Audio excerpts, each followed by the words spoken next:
So the best thing about this country is I really feel happy and I feel I'm really privileged. it has to be the culture, the freedom. Giving things a go. I think first and foremost is the people. I can meet people on the streets and learn about other cultures. There's so many opportunities. The sort of Aussie laid-back culture of being Australian. Everywhere I went, I met good people. A melting pot of people. Well, we're different nationalities live in harmony.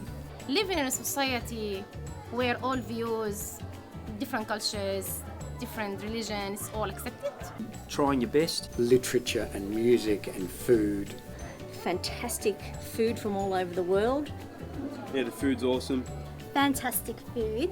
Not palmies, just the palmers. I'm happy that I get to meet different people every day. I love this country and I'm very proud to be an Australian.